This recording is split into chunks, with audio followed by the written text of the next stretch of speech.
Hello colleagues, David Violet here with Note-Taking for Consecutive Interpreting.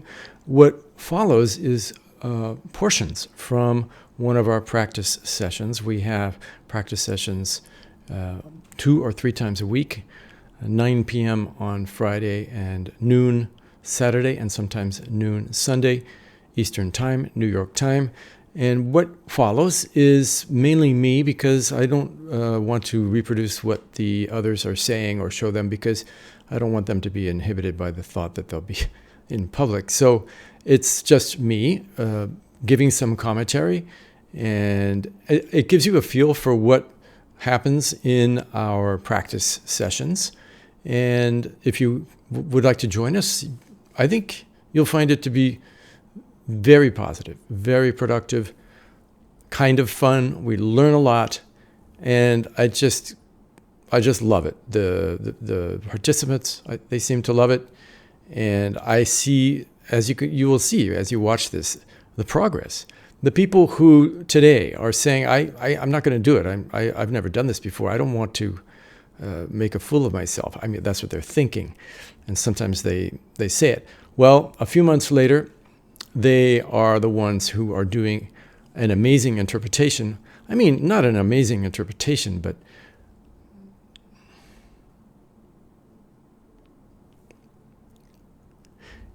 people come and they see one of our participants do an interpretation, and they think, I don't know if I can do that. I don't want to do it in front of everyone. I don't want to fall on my face. That person just did such a great job. I can't do that.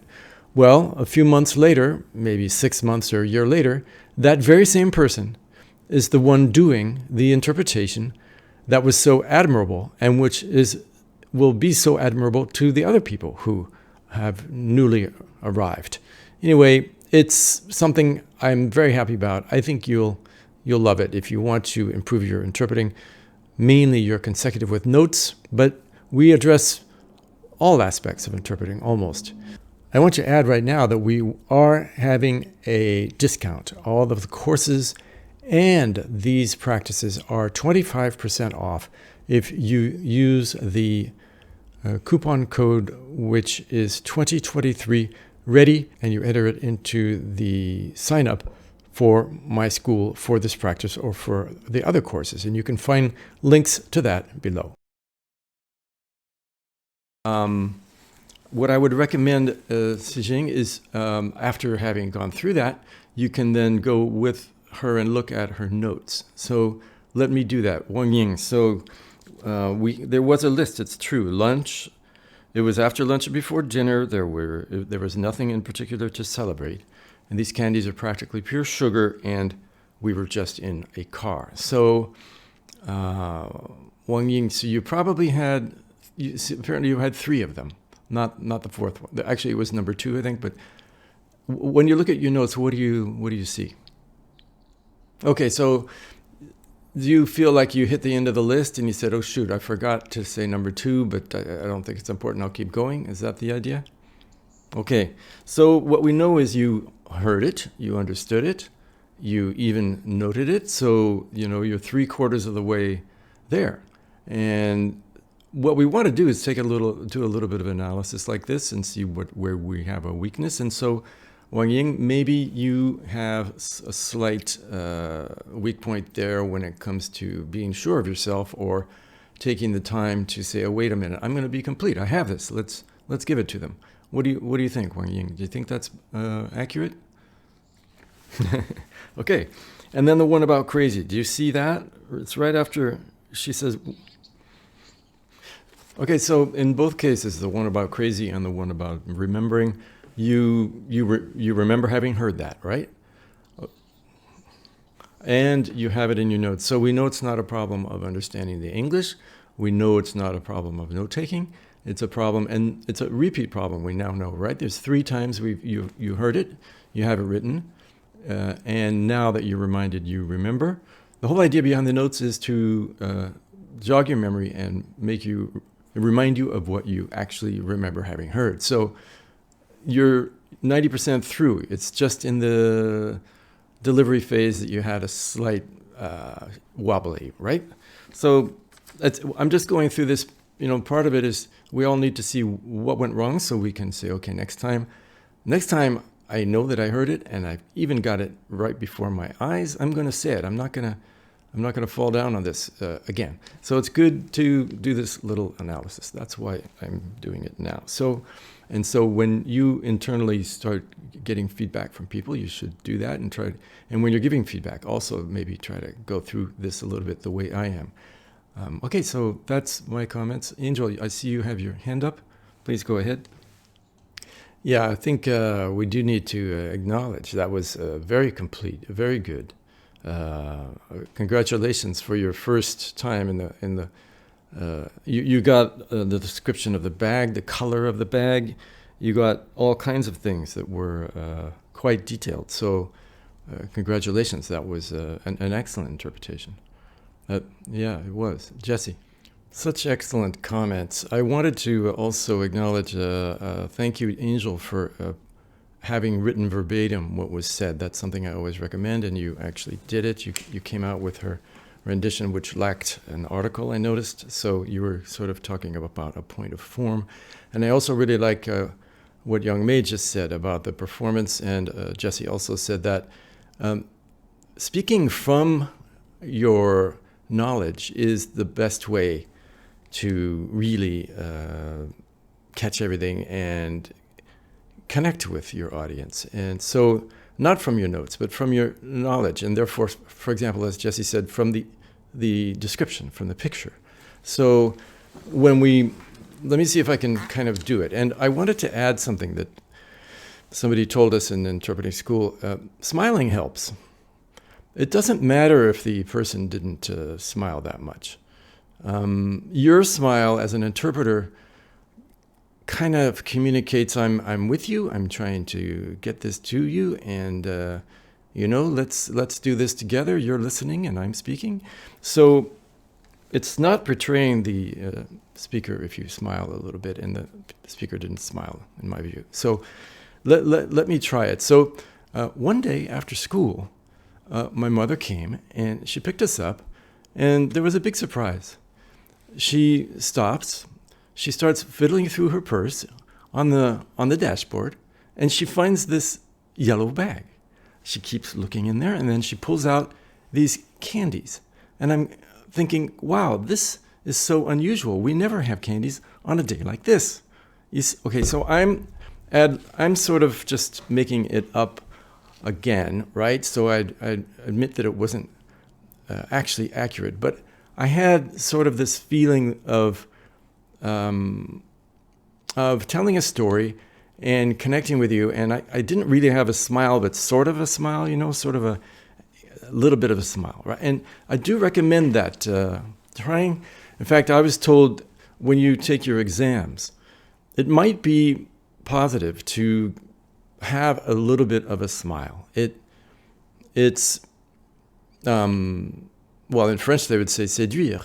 It's a way of pleasing people and connecting in a way that makes them feel like, okay, this person's okay. This person's, I can go along with this.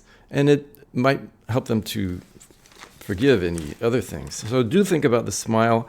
Do think about speaking from your knowledge, from like I did, okay? I admit it wasn't, everything wasn't exactly right, but I think I had the feeling of connecting with you and all that. So that's interpretation.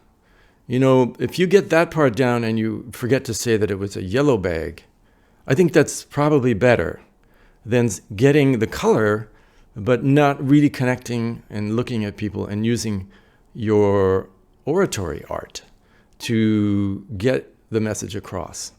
It's very, very important in my view in conference interpreting. Okay, I'm gonna say I'm just gonna add one more thing in terms of substance.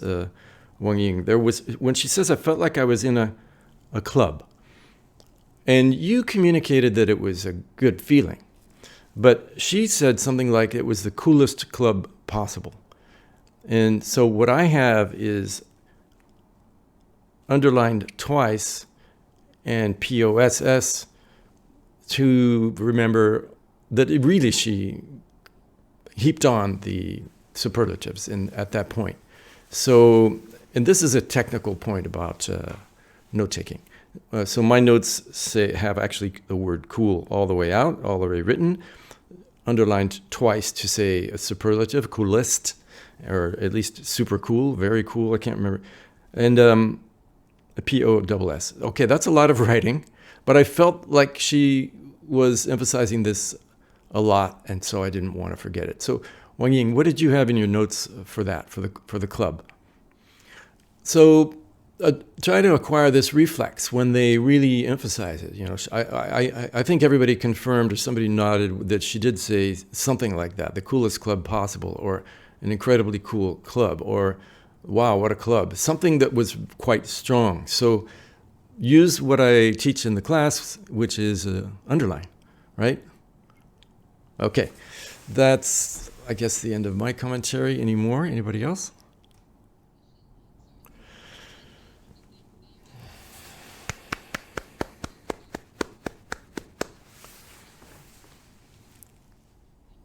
Well, first of all, it's so nice to see the improvement. It's so nice to see that you feel you're improving.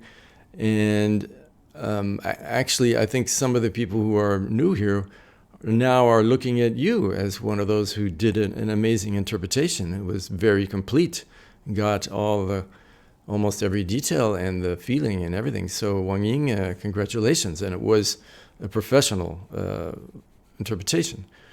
Just tighten it up a little bit, polish it up a little bit in the ways that we've all recommended. Try it anyway, and thank you for accepting the critique in that manner. That makes it so much easier for all of us to help you if you don't get defensive about it. But nobody does that here anyway. So, yeah. Okay, shall we move on? Next piece. And I will make sure to get the screen in here.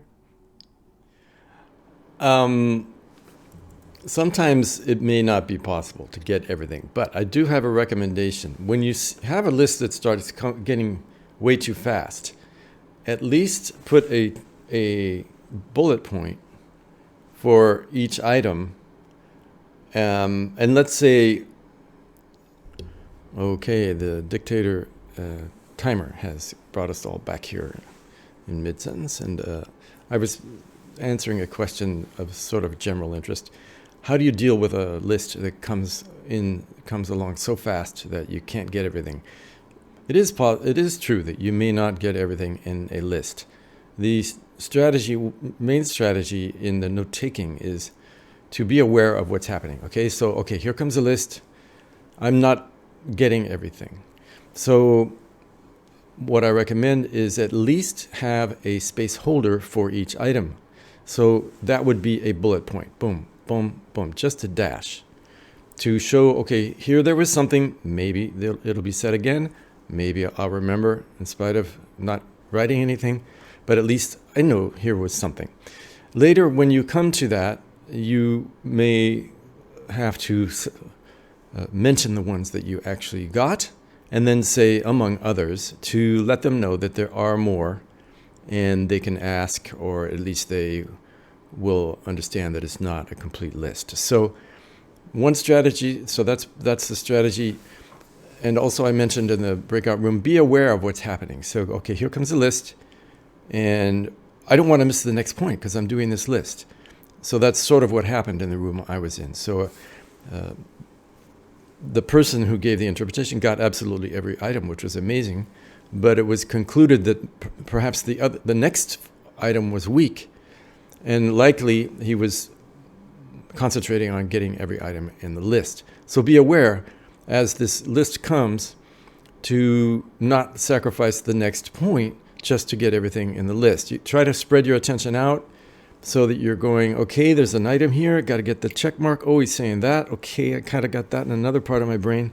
And then try to manage it. But the question I actually put was, is it actually possible to get every item in every list? And I think it's not really possible to get every item in every list. Some people have 10 item lists with names that if you don't write them phonetically, you're lost. And you can't. It's just not going to happen. But do be honest and say, among others, or you could, if there's like 3 or 4 missing, depending on the context and what you think people need in that particular meeting, say the interpreter apologizes, there were more items here, but the interpreter did not get them, and just keep going. So, and that way they can ask the speaker later, or at least they're aware that they don't have a complete list. So those are sort of some recommendations of a general nature, but I don't think we need to have a big discussion. Should we move on to the next one, unless there are more? Okay, here we go. Yeah, the people who are here for the first time, like Tony, let's not make them go. So, okay, you guys figured it out? Oh, Elizabeth, on your little comment there, I was not here to hear it, but what I would say is, okay, so she left out the word highway and she just said robbery. Is that correct? Yeah, what she was trying to say is, wow, this was so good. I was getting away with breaking the rule. It was like highway robbery, meaning it was highway robbery, means it's like getting away with something incredible and not getting caught.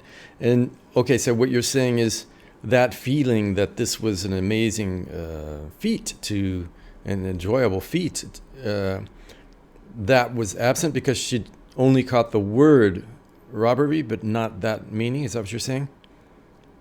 Basically. Okay, do you see what she's saying, Victoria? And I want to make sure it's clear to all of us always. You can substitute the word robbery, You could. Yes, there you go. You can say, you can use another, and when you go into another language, that's what you're going to have to do, right?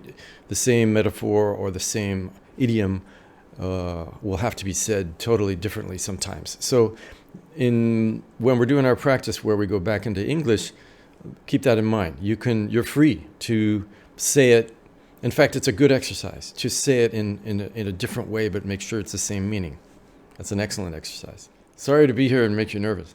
Well, that's interesting. That's such an important point. Sometimes in one of the rooms, somebody was saying, I don't bake, I don't know, I really have no idea what she's talking about. And then someone else said, well, actually, I bake. And this is the problem of being familiar with the material. If you're a staff interpreter at the IMF, you're going to know these words like the gobbledygook interest rate, the same way that we know the names of our mothers. It's just a huge advantage to be familiar with this subject matter. But the fact is that often in our profession we're not.